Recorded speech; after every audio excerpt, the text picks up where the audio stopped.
Welcome to lesson 2 of the first part of the energy topic.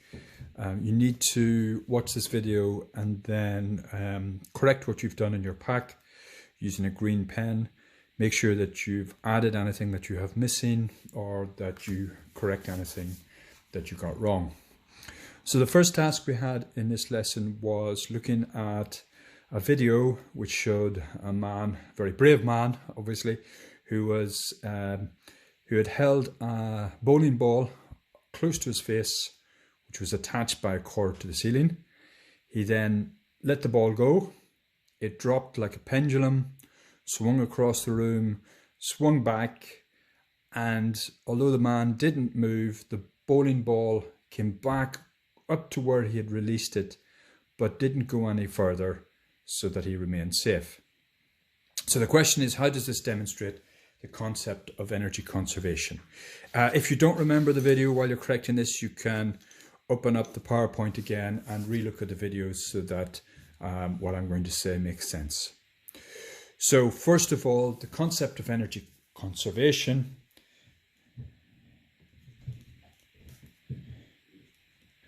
is a principle of energy conservation says that energy cannot be created or destroyed. It can only be transferred from one form to another. So initially, chemical energy in the man's arms were used to lift the ball up high, which meant that the ball had gravitational potential energy. So the bowling ball started with gravitational potential energy.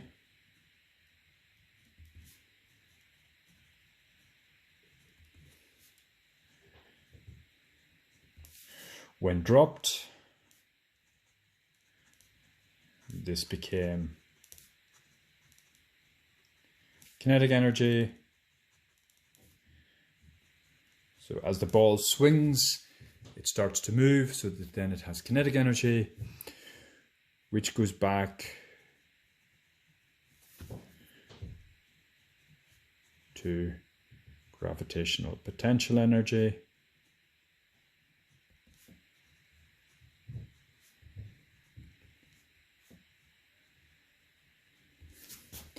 And what we saw was the ball goes back to the same place it started.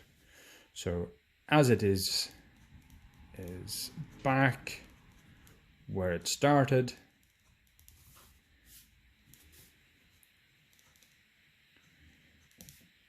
it has the same amount of gravitational potential energy. So there was no energy added. There was no energy taken away. It ends up with exactly the same amount of energy at the end as it had at the start. So it has the same amount of gravitational potential energy. If energy had been added, then the bowling ball would have gone higher and the person would have been injured. If energy had been destroyed, then the bowling ball wouldn't have reached back up as high and wouldn't have been back to where it had started. Okay, so we're then going to look at the definition of gravitational potential energy, and we can start by saying the amount of gravitational potential energy an object has depends on, well, it depends on the mass of the object, it depends on its height above the ground, and it depends on something called the gravitational field strength. Now this depends on the planet that we're standing on.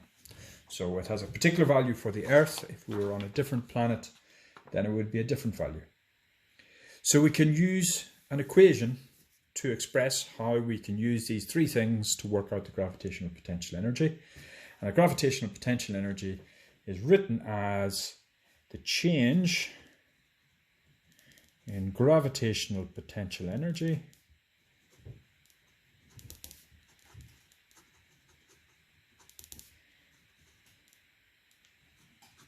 is equal to the mass multiplied by the change in height, how high up we've lifted the object, multiplied by the gravitational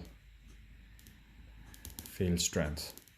Now, this equation shows us something really important. It's really long to write this out in words. And fortunately, what we normally do is, rather than using words, what we can do is use symbols to replace the words. So the symbol for the change in gravitational potential energy, so the symbol for gravitational potential energy is capital E with a little p. Okay, it is not GPE. Do not write that. You will not get marks in an exam. You will be marked incorrect if you use GPE. The symbol is capital E, small p, and this is measured in joules. And that can be shown with a capital J. The symbol for mass, that's simply M, and it's measured in kilograms. So that is small k, small g. The symbol for gravitational field strength is little g, and it's measured in newtons per kilogram. So in symbols, that's written as newtons per kilogram. The symbol for the change in height is h, and it's measured in meters.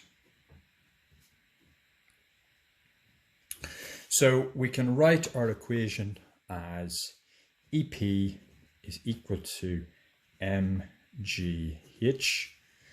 You may sometimes see this equation written like this. If you see it written like that, all that this means is this little triangle is just a way to say change in. So the h here would mean height. So that would mean change in height. So this is how we write it. E small p is equal to mgh. You may sometimes see it with the triangle in front, which is how in maths people write change in. Okay, so the next task was to rearrange the equation. This is where it's always easier to use the symbols. So we have EP is equal to mgh.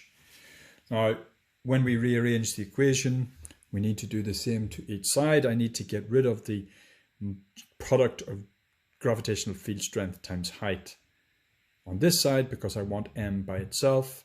So that means I need to divide both sides by g times h. So the mass is equal to gravitational potential energy divided by g times h. Mass is equal to gravitational potential energy. And that's divided by gravitational field strength multiplied by height. So you have to be careful using your calculator when you're doing this calculation. These must be multiplied together first of all, and then we divide the gravitational potential energy by the product of g times h.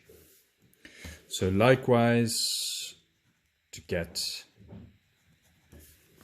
h as the subject of the equation, we need to get rid of the m and the g.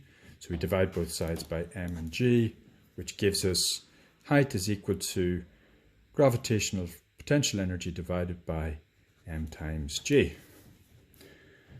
And then finally we've got the gravitational field strength.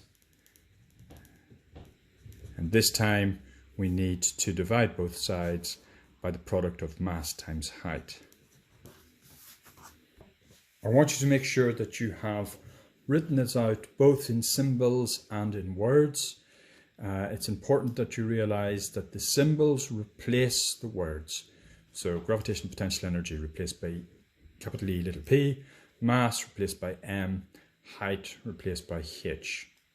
And you'll notice that at the bottom I've said that on Earth the value for this little g is always 9.8 newtons per kilogram. So this will be either g is given in the question, so they might ask you a question and they give you a value for g, normally 9.8 or 10, or use g is equal to 9.8. If they haven't given you a value for g, then use g is equal to 9.8. Now let's try a question to see how the equation works. As always, the most important thing, the thing that I want to see whenever you do any sort of calculation question are, as usual, the 4 steps. I'm not that interested in seeing the actual answer. I know what the answer is. I must see that you've done all 4 steps. Okay, so we start always by writing out what numbers we've got. We're told that the mass is 50 kilograms. We're told the height is 300 meters. And we're asked to calculate the gain in gravitational potential energy. And we're not told what the value is for the gravitational field strength. So I'm going to assume that is 9.8 newtons per kilogram. The equation we have, so I write that out, is gravitational potential energy is equal to mass times gravitational field strength times height. And I put the numbers in, which gives me 50 multiplied by 9.8 multiplied by 300. So the only thing I need left to do is put that into my calculator.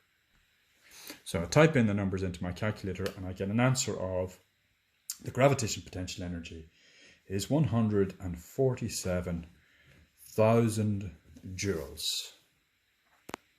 Now notice the 4 steps: write out the numbers, write out the equation, put the numbers in the equation, calculate the answer, put in the units.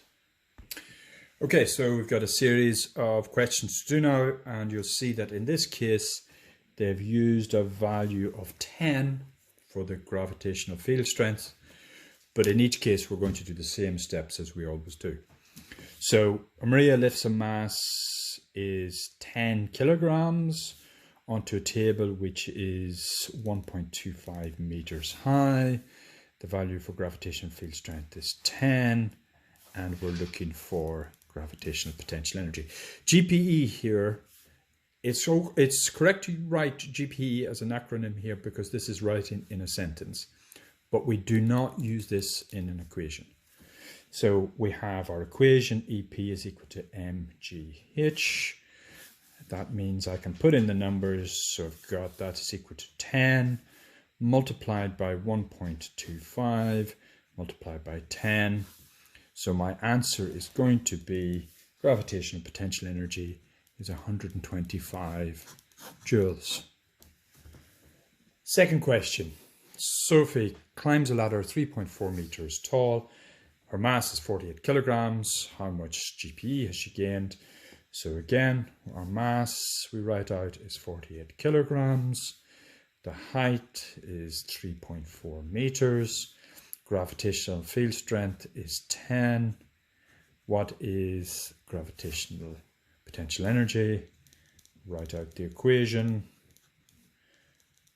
Put the numbers into the equation. Get your calculator and put the numbers in.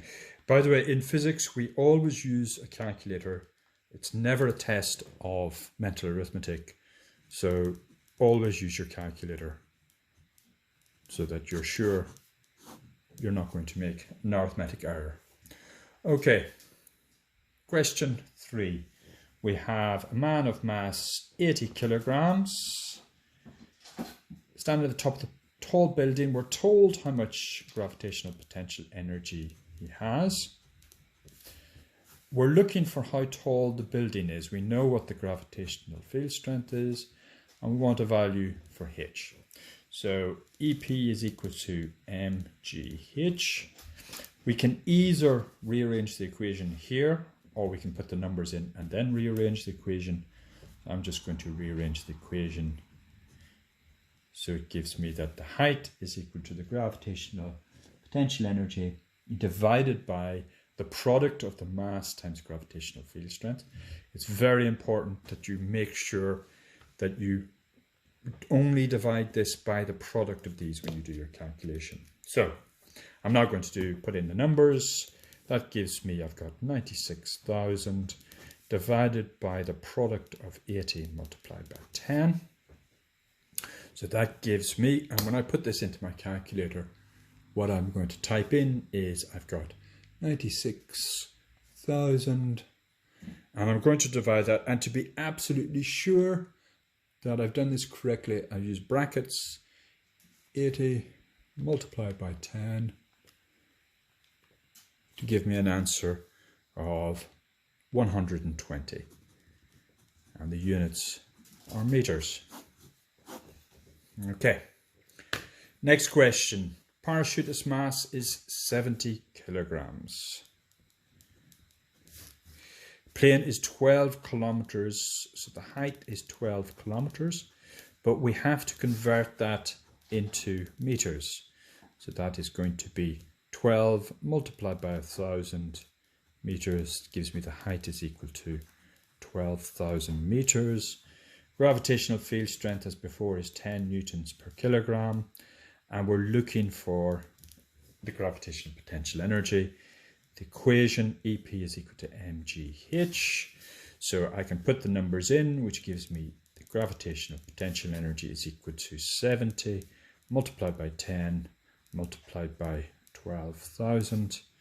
So again, using my calculator, I do 70 multiplied by 10 multiplied by 12,000 gives me an answer of 8,400,000 joules. And I could write that as 8.4 by 10 to the 6 joules. The advantage of writing in standard form like this is that you don't lose a mark because you've accidentally put in the wrong number of zeros. Okay, slightly strange. This person has decided to make this jump holding on to their dog at the same time, so that's increased mass. And the question is, how much GPE does the dog have? Okay, so in this case, the height hasn't changed, gravitational field strength hasn't changed. What has changed is we're talking about the dog rather than the man. So here the mass has changed, but everything else stays the same. And we're looking for P. Again, writing out the equation, putting the numbers into the equation. That gives us, typing that into our calculator, that the gravitational potential energy is 1,800,000 joules. I'll write that again as standard form. Okay, but what we can see is it doesn't matter what scenario was thrown at us, so long as we're doing our 4 steps, we can deal with any of these calculation questions. And finally, perhaps a more interesting question, something that's real life. We have the International Space Station, which is in orbit around the Earth. It has a mass of 419,600 kilograms. Its gravitational potential energy is, now let's count the zeros. Go 1, 2, 3, 4, 5, 6, 7, 8, 9. So that's 1,049 billion joules. So I've got a lot of zeros here. So rather than trying to write this out and potentially getting the number of zeros wrong, I'm going to write this in standard form. And to write it in standard form, I'm going to carefully count how many movements of the decimal point I need to make to write it in standard form. That's 1, 2, 3, 4, 5, 6, 7, 8, 10, 11, 12. So it's 1.049 times 10 to the 12 joules. You don't have to write it in standard form, but it makes sure that we don't make any mistakes. Our gravitational field strength, same as before, we're taking it as 10 newtons per kilogram, and we're looking for the height. So we again have our equation. Gravitational field strength is equal to mgh, which we rearranged to be height is equal to gravitational potential energy, I should have said, divided by mass times gravitational field strength. So putting the numbers in, we've got 1.049 by 10 to the 12, and that's divided by, and I'll write this one in standard form as well, 1, 2, 3, 4, 5. So I've got 4.196 times 10 to the power of 5 multiplied by 10. Now, one of the things that's interesting about this is whenever we have things in standard form, it makes it easy for us to work out what sort of answer we expect. I've got 10 to the 12 at the top here. I'll have 10 to the 6 at the bottom. And if I divide 10 to the 12 divided by 10 to the 6, that gives me an answer of 10 to the 6.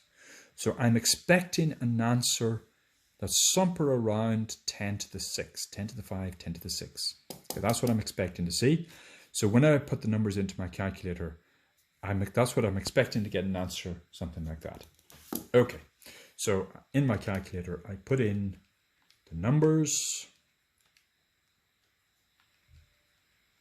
I make sure that I've done the calculation of the product term first, so that it allows me to work this out first, and then I divide that result. I divide this by that result, the product, and that gives me an answer of the height is equal to 250,000 meters.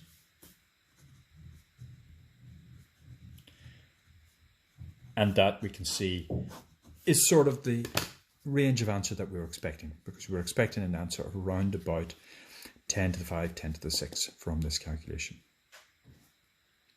Okay, then it says, one day the ISS will fall out of orbit. Explain what will happen to all of the GPE it is currently storing. Now we have to remember that energy is never created or destroyed. It will be changed into another form. So the gravitational potential energy, and remember I'm using the acronym because I'm writing a sentence, will be transferred into kinetic energy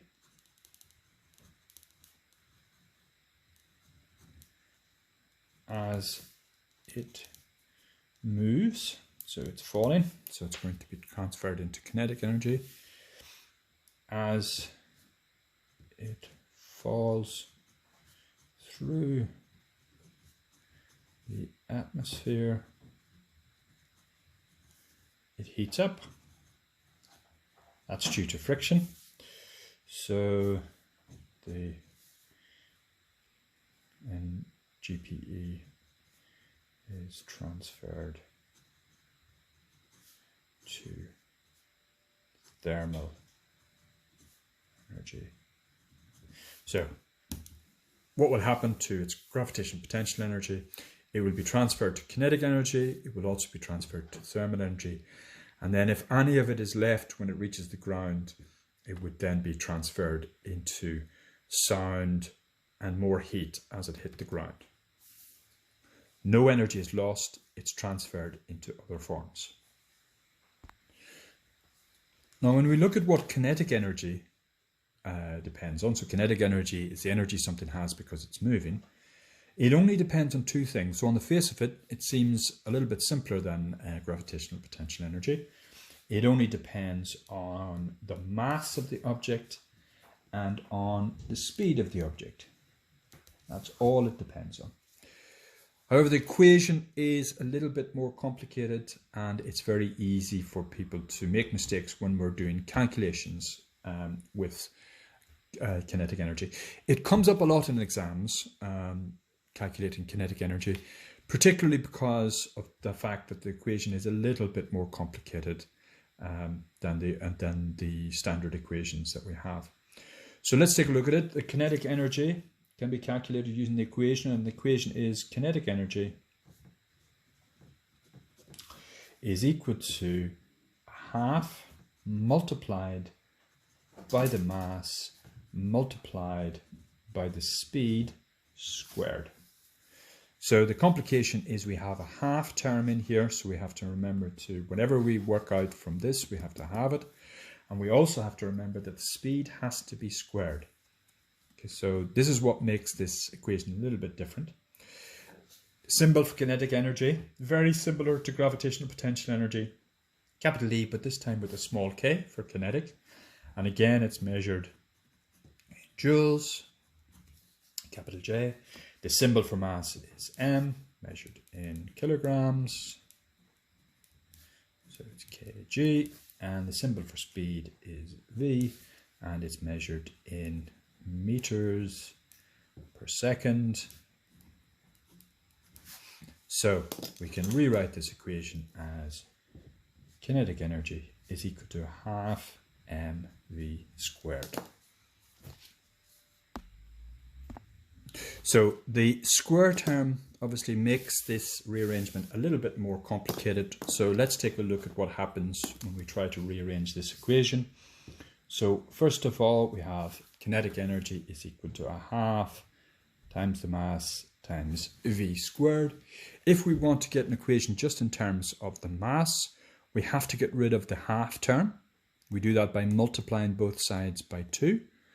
And we have to get rid of the v squared term. So we do that by dividing both sides by v squared. So mass is equal to 2 times the kinetic energy divided by v squared. Mass is equal to 2 times the kinetic energy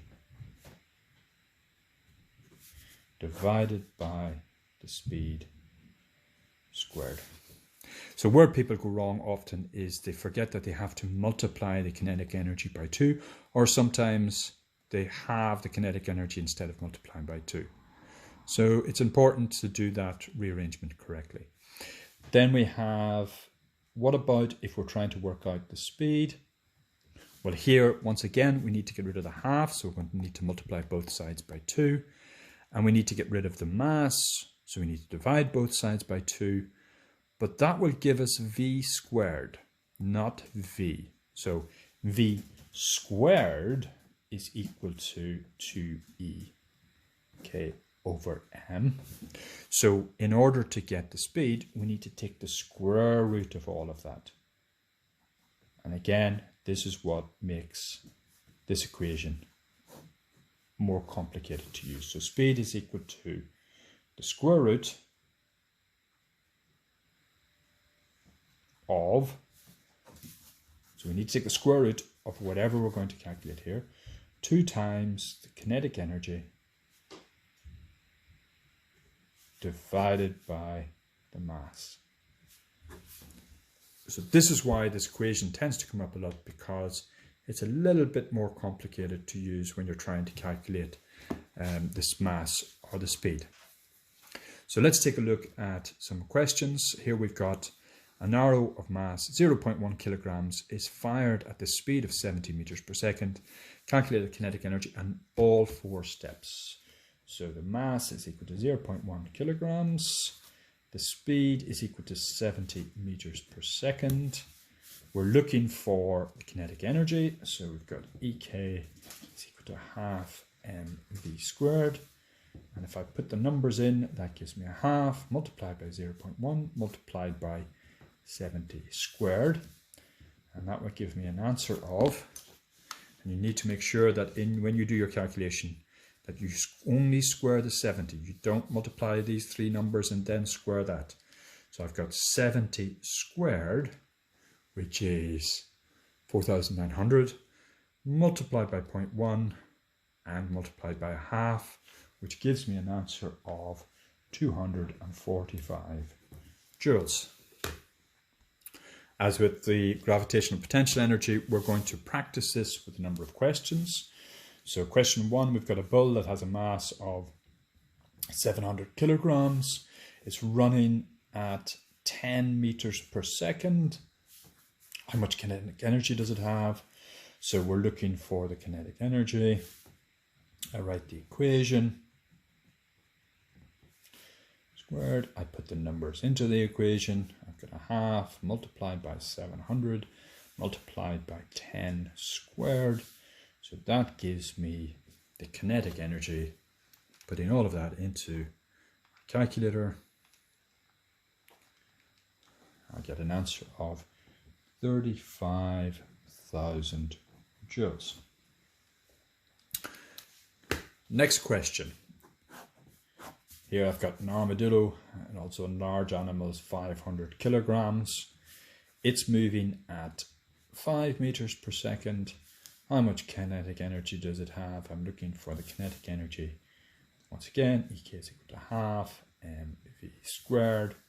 So that gives me half times 500 times 5 squared. That gives me an answer of 6,250 joules.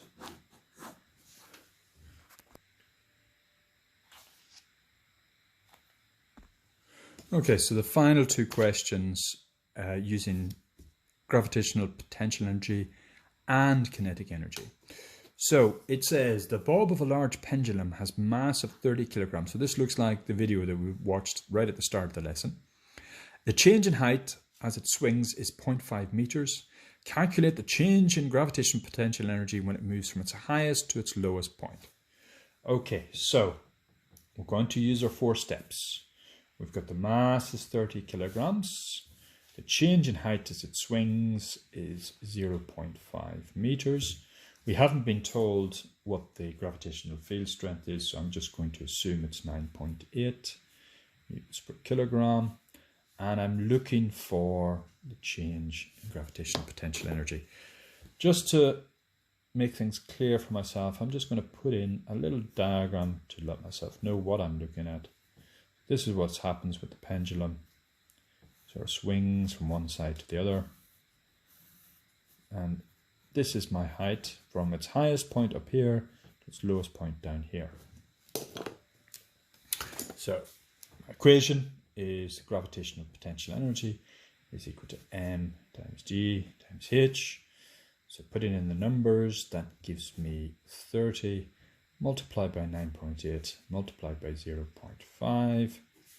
So that gives me the gravitational potential energy is 30 multiplied by 9.8 multiplied by 0.5, which is 147 joules. So it's got 147 joules more gravitational potential energy up here than it has here. So it has 147 joules gravitational potential energy up here, and when it moves down here, it loses that gravitational potential energy. So that gravitational potential energy must have gone into some other form. So it says, part B, all the gravitational potential energy in the bulb at its highest point is transferred to kinetic energy as the bulb reaches its lowest point. So we had 147 joules of gravitational potential energy here. And when the bulb gets down to here, it's now moving. So all its energy is now kinetic energy. So we can say that the kinetic energy is 147 joules when it's here.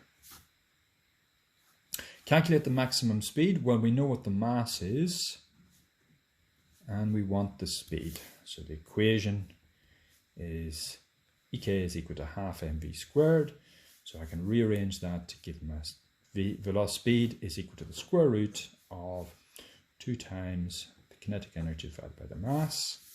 So I can put those numbers in, which gives me v is equal to the square root of 2 times 147 divided by 30, which gives me, when I do my calculation, 2 times 147 divided by 30, and I take the square root, which gives me an answer of 3.13 meters per second. I never go beyond 2 decimal places.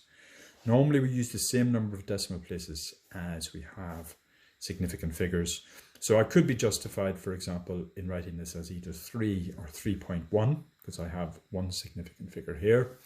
But if in doubt, do not go beyond 2 decimal places in any question. Okay, a ball of mass, so question 2, a ball of mass 1.5 kilograms is launched vertically upwards at a speed of 8 meters per second. Calculate the maximum height reached by the ball. Okay, so we're looking for height, and we can assume that gravitational field strength is 9.8.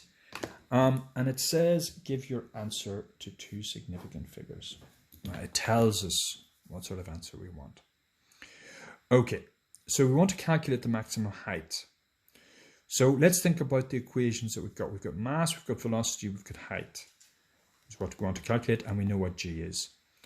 We've got 2 possible equations here. We've got our kinetic energy equation. Kinetic energy is equal to mass times velocity squared, so we can use that.